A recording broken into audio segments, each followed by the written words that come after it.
Hay gran expectativa no solo en el archipiélago, sino en todo el país por esta decisión que tomará mañana jueves la Corte Internacional de La Haya sobre si Colombia ha cumplido o no el fallo del año 2012 en el que la Corte le dio a Nicaragua la soberanía sobre unos 70.000 kilómetros cuadrados de mar Caribe. Por eso nos vamos a conectar a esta hora con Walter Arévalo. Él es profesor de Derecho Internacional de la Universidad del Rosario y vicepresidente de la Academia Colombiana de Derecho Internacional, para ver lo que podría ocurrir mañana y, por supuesto, el futuro de esta disputa. Bienvenido a Noticias Caracol Ahora, profesor, ¿cómo está? Muchas gracias, Juanita. Un gran saludo a toda la audiencia. Exactamente, ¿qué es lo que se define mañana en la Corte? ¿Por qué es tan importante este fallo que se va a conocer? La sentencia que proferirá la Corte el día de mañana está en el contexto de una gran premisa, y es la supuesta violaciones de espacios marítimos. La Corte, en 2012, al haber establecido una nueva delimitación, definió para cada uno de los estados cuáles eran los espacios marítimos que tenía. Y en ese contexto, es cierto, para Nicaragua fueron otorgados espacios marítimos que no tenía, pero sobre todo se fijó una delimitación.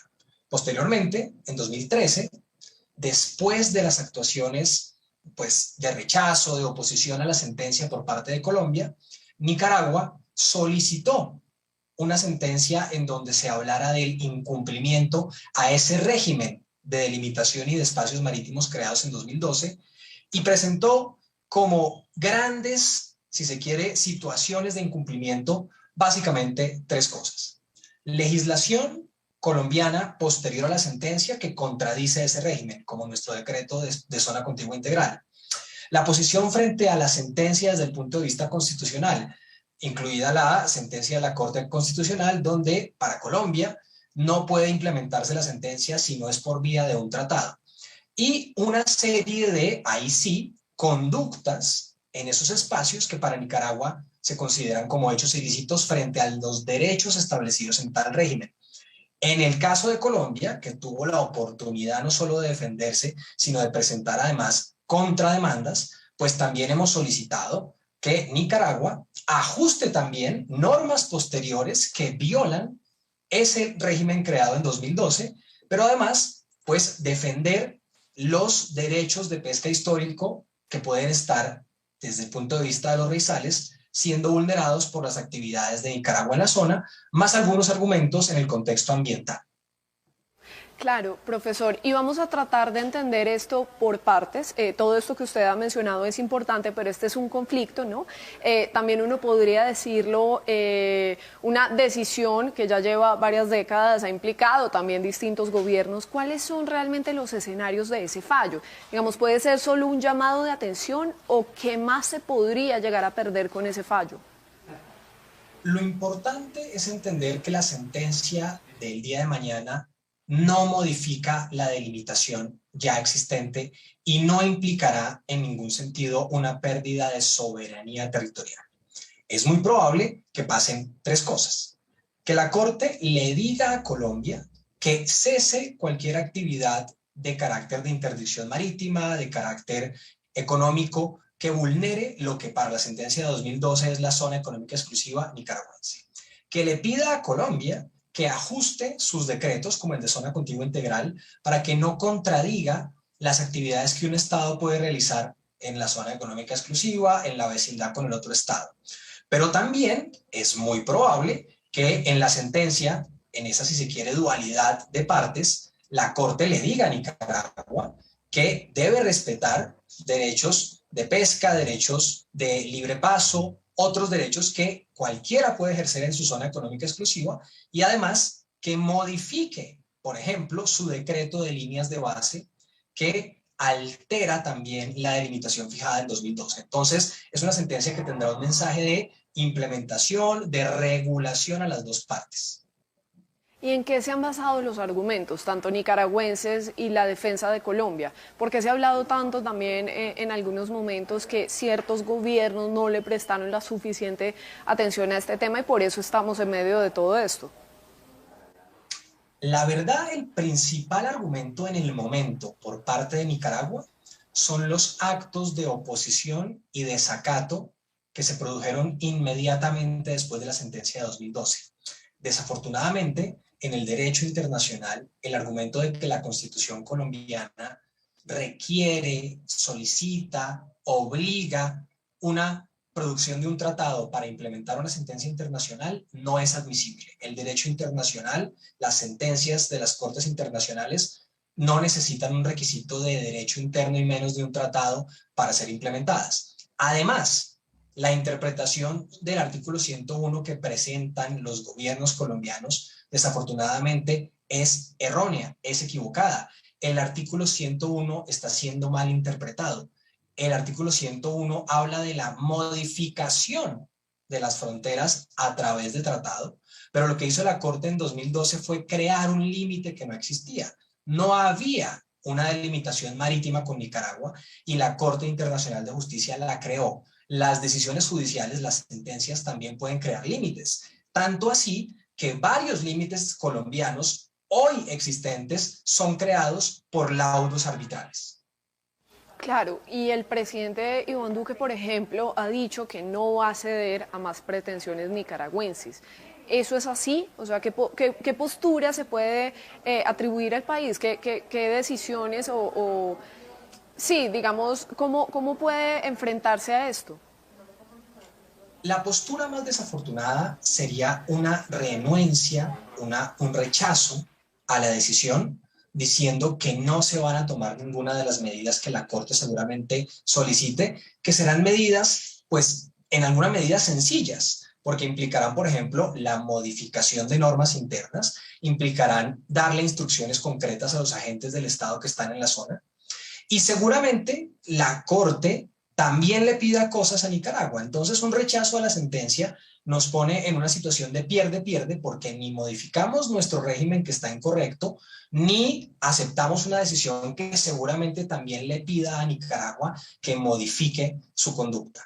La oposición constitucional a la sentencia es ineficaz en el sentido del derecho internacional, pero además también nos pondría en una situación muy difícil para otra sentencia, la tercera, que vendrá próximamente, que tiene que ver con los derechos de pesca históricos y el contexto de la plataforma continental extendida.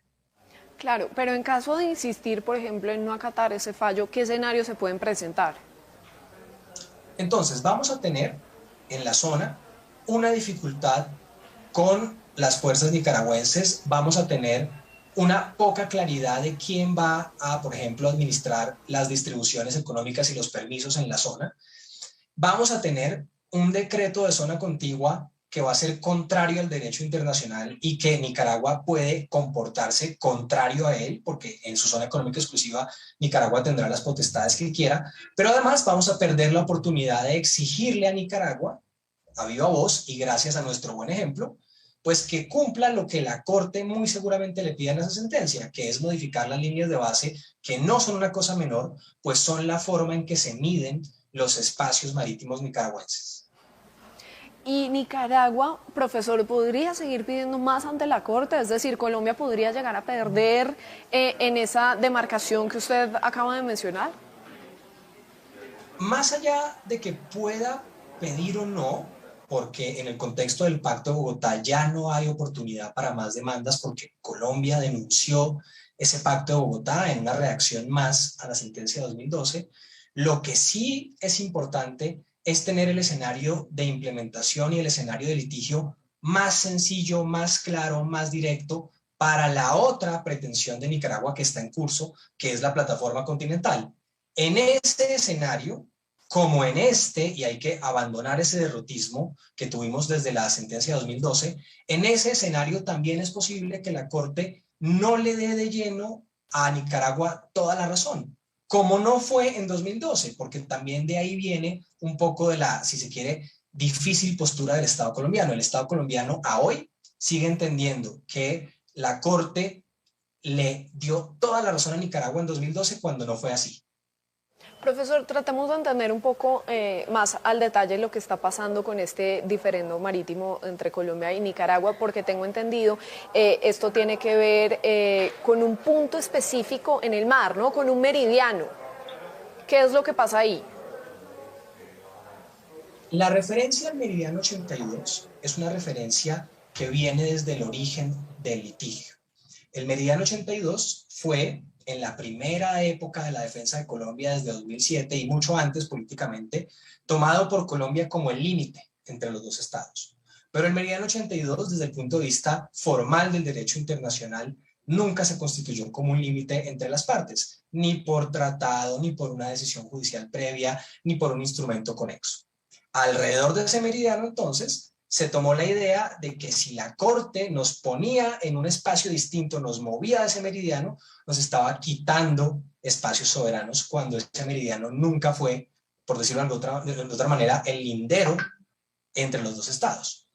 Curiosamente, en la sentencia de 2012, la delimitación inicial que fija la Corte pasa muy cerca del meridiano 82, sino que, por supuesto, después, en otros espacios al norte y al sur del archipiélago, pues modifica nuestra expectativa de lo que sería el espacio marítimo colombiano y le otorga zona económica exclusiva a Nicaragua. Entonces, esa narrativa de que el meridiano 82 era inamovible o es el límite no es válida en derecho internacional.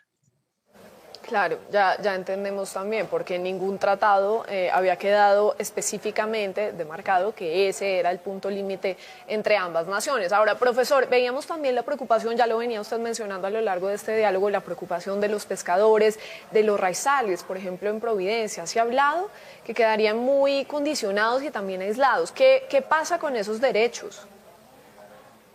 Definitivamente sí es importante y por eso es importante no hacerle la negación total a lo que pueda venir en la sentencia y al régimen que la Corte pueda establecer. Sí es importante proteger los derechos de pesca históricos y los derechos de los raizales en ese espacio. En general, y ese es otro malentendido, la zona económica exclusiva de un estado no impide que las poblaciones de otros estados hagan pesca de subsistencia en esos espacios. Eso es algo que Nicaragua debe respetar y seguramente la Corte le pida que lo respete. Otra cosa más particular y más técnica es la existencia de los llamados derechos de pesca históricos en una nueva zona económica exclusiva como la que fijó en 2012 la Corte, derechos de pesca históricos que sean de un estado en particular y que cuando se cambia la delimitación y cambia la zona económica exclusiva, esos derechos de pesca históricos puedan permanecer y son más allá de la pesca de subsistencia en algunos casos.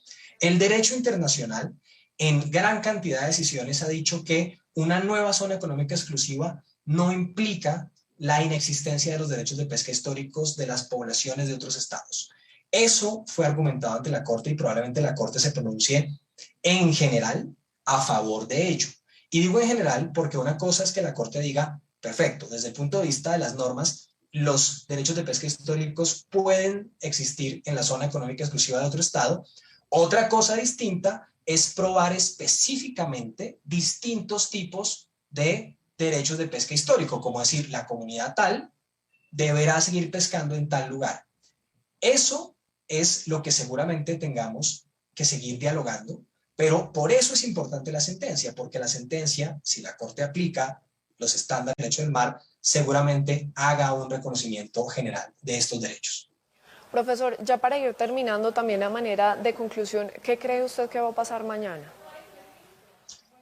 Tenemos que tener dos frentes, un frente internacional claro y un frente nacional muy claro. Desde el punto de vista internacional, la sentencia va a ser una sentencia de reprimenda para los dos estados, pero entendida como una reprimenda para los dos estados, también les va a decir, si se quiere, cómo deben comportarse en los espacios marítimos en los cuales son vecinos.